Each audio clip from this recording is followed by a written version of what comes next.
If you haven't heard yet, as indicated on Shenango's website, they are proposing the township citizens construct a new elementary school, related facilities, and a high school gymnasium.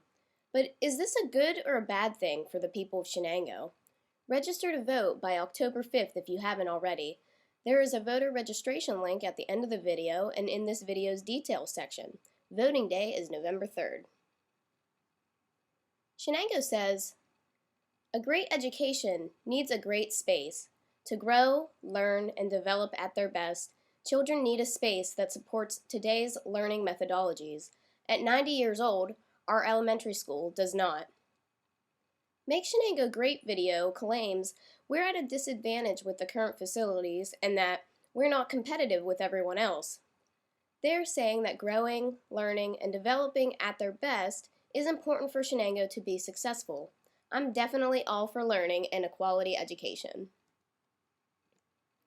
Shenango goes on to say, while the building has been well maintained, infrastructure is failing and is well behind modern codes. To update the existing building would mean extensive repairs and renovations, which come at a significant cost to taxpayers. In the March 11, 2015 Newcastle News article, Shenango Considering New Elementary School Gym, Dr. Michael Schreck says the elementary school would only require $7 million over the next several years to replace the heating, ventilation, and air conditioning system and windows, and make repairs to exterior walls. That's not too much considering their proposal cost. $44 million is the total cost of their construction proposal. They want to take more of your money through the use of property taxes. They say the impact is minimal and gives example taxation based on the median home assessment of $85,500. First increase would be $23, second $135, third $258, fourth $363. Shenango says the benefits are it allows us to update learning spaces, increase the security of our children, benefits the community as a whole, and the building has high potential to increase local property values and draw new taxpayers to the community. Here are the proposed building features and mock-up images. We'll have 38 new classrooms, energy-efficient spaces, air conditioning, fresh air circulation, Wi-Fi capabilities, consolidated entrances, new parking lots with parent and bus drop-offs, improved heating system, new gymnasiums, streamlined layout, computer room, special ed room, band room, gifted room, science room, art room, athletic training rooms, and let's not forget our choir room. Shenango cannot afford to fund $44 million. What they fail to state is that the median income for Shenango, as stated on the Government Census Bureau, is only a little over $55,000. On top of that, the per-person income in the past year, i.e. per capita, is only $23,961. Yikes, that's way below their example of $85,500. Did you know, sadly, over 10% of the Shenango population lives in poverty?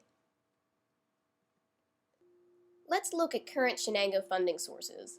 The lead funding comes from the General Formula Assistance, which means money coming from the state, from revenues such as income tax and sales tax. This totals just to over $6 million. Your money taken through property taxes adds up to nearly $4 million a year. Now let's look at current Shenango expenses. Instruction costs are over $9 million a year. The superintendent makes nearly $130,000 a year with a 3% pay increase every year, according to the April 16, 2014 Newcastle News article, Schreck reappointed Shenango superintendent. You'll notice that operation and maintenance costs were only $1.2 million. That's really insignificant when you compare it to the instruction total cost of over $9 million. I'm all for learning, but we must be responsible with our spending. I want to know how all of that money is being spent. How much of that money is going toward essential educational items versus non-education items?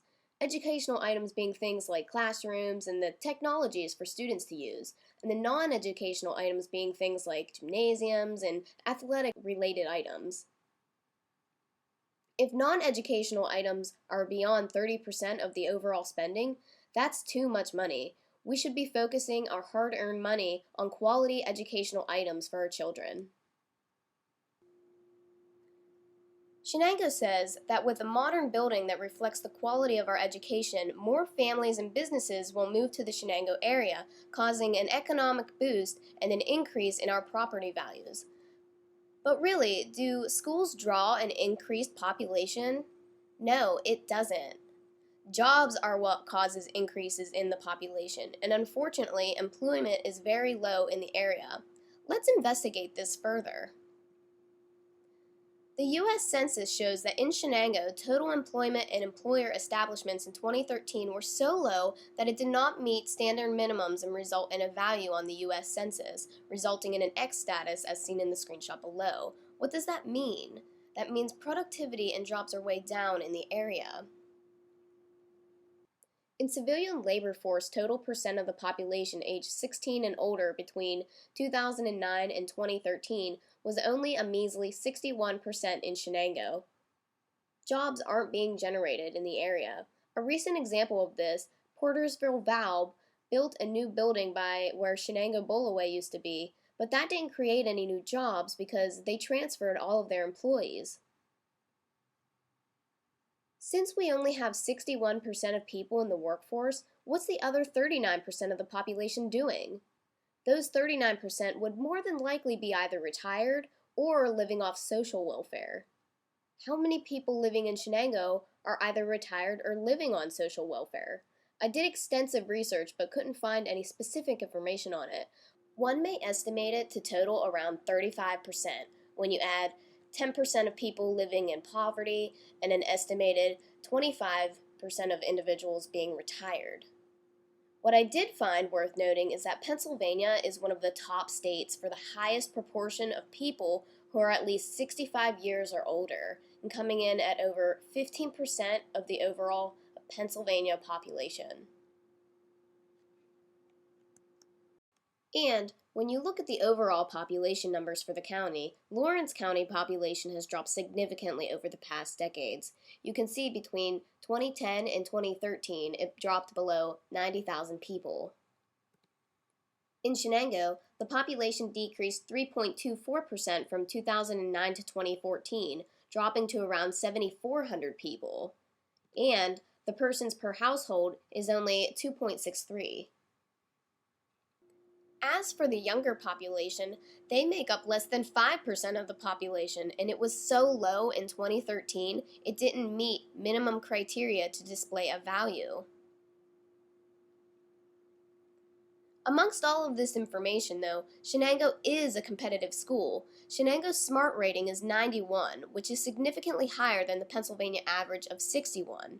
According to StartClass.com, total enrolled students at Shenango High School is 570, which is about 95 students per grade level. Shenango has a 13-to-1 student-teacher ratio, which is significantly lower than the average for high schools in Pennsylvania, meaning it's more attractive because there's more teacher attention. Although Shenango High School is competitive, the community at large has affected the economy and the wealth of our fellow citizens. The effects of this can be observed in the fact that over 25% of students in Shenango receive a free or reduced lunch. Newcastle is even worse, with a striking 52% of students receiving a reduced or free lunch. As you can see, all data points to know on this construction proposal. $44 million is a burden of debt too great for Shenango Township in the midst of declining jobs, declining population, low percentage of younger population, low income, and poverty. While all data points to know on this specific proposal, I remind you that I'm all for increasing educational quality, but we must be responsible with our spending, and $44 million is simply too much. And we should have more transparency into where all of that money is going to be spent. How much of that money is going toward essential educational items versus non-education items? If non-educational items is beyond 30% of the overall spending, that's too much money. We should get to clearly see where all that money is going and take out large cost items that aren't improving overall education quality. Building restoration is also a real alternative. Take, for example, Ben Franklin School being restored and is now transformed into Ben Franklin Early Learning Center. SaveOurLandSaveOurTowns.org has a great article on building restoration. View it by checking out the link on the screen. Another potential is to reach out to the community for assistance in this building restoration effort. Volunteers from the community help with repairs and renovations at a lower cost.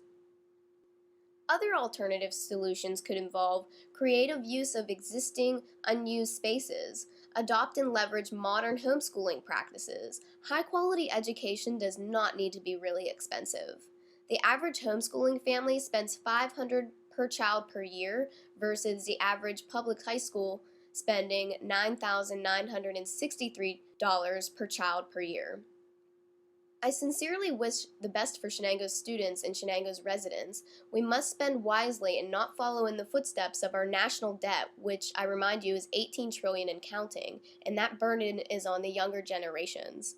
We must seek innovative and creative solutions during the harsh economic climate that we face today. We need to reevaluate and understand the best ways we can increase education quality at Shenango without the heavy burden of taxation, which Shenango citizens cannot afford. Transparency to where all the money is going and removing unnecessary spending is part of realizing the solution. You must be registered to vote by October 5th for the election. The link to voter registration is also in the details section of this video. Vote no on the Shenango construction proposal and protect your wealth. Urge for an investigation of alternative solutions to resolve issues we currently face as a community. Register to vote by October 5th. Voting day is November 3rd. Here are all my references. I strongly encourage you to investigate more for yourself and review the resources. Thanks so much for viewing. Please share if you want to support this effort. And remember, you must be registered to vote by October 5th if you want to vote in the November 3rd elections.